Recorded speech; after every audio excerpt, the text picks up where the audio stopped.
You have made the statement publicly that you believe that waterboarding is torture. Is that correct? That's correct.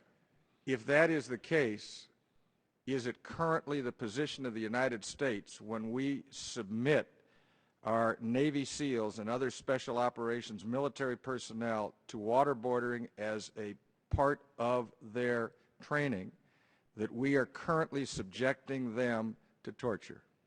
No, that's not in the legal sense. I think that's a fundamentally different thing. We're doing something for training purposes to try to equip them with the tools to perhaps resist torture techniques that might be used on them. There is not the intent to do that which is defined as torture, which is to inflict serious bodily or mental harm. It's training. It's different. My question is, if we're causing them to undergo waterboarding, even under the guise of training them, aren't we subjecting them to torture if you have defined waterboarding as torture? No, it's not torture in the legal sense because we're not doing it with the intention of harming these people physically or mentally. All we're trying to do is train them. So it's the question of intent. Intent is a huge part. So if our intent was to solicit information but not do permanent harm, how is that torture? Well, one has to look at it. It comes down to a question of fact as one is determining what is the intention of the person who is administering the waterboarding.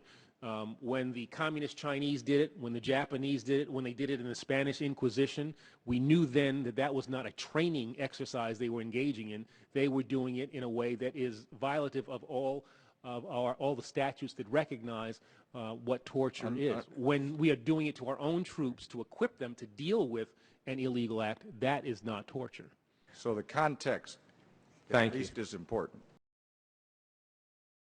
Whether waterboarding is torture, you say, is an issue of intent. If our officers, when waterboarding, had no intent to do permanent harm, and in fact knew absolutely they would do no permanent harm to the person being waterboarded, and their only intent was to get information to save people in this country, then they would not have tortured under your definition. Isn't that correct? No, not at all. I mean, it depends.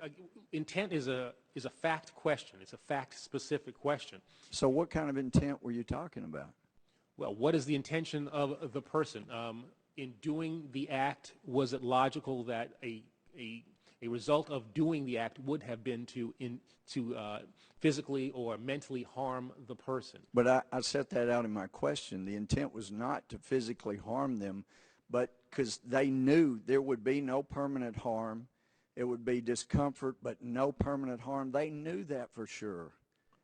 So is the intent, are you saying it's in the mind of the one being waterboarded, whether they felt they were being tortured, or is the intent in the mind of the actor who knows beyond any question that he is doing no permanent harm, that he is only making them think he's doing harm? The intent is in the person who would be charged with the offense, the actor, as determined by a trier of fact, looking at all of the circumstances. That is ultimately how one decides whether or not the person has the requisite intent. Well, thank you, Mr. Chairman, but I feel sorry for our guys out in the field trying to discern their actions based on what you just said. Thank you, though.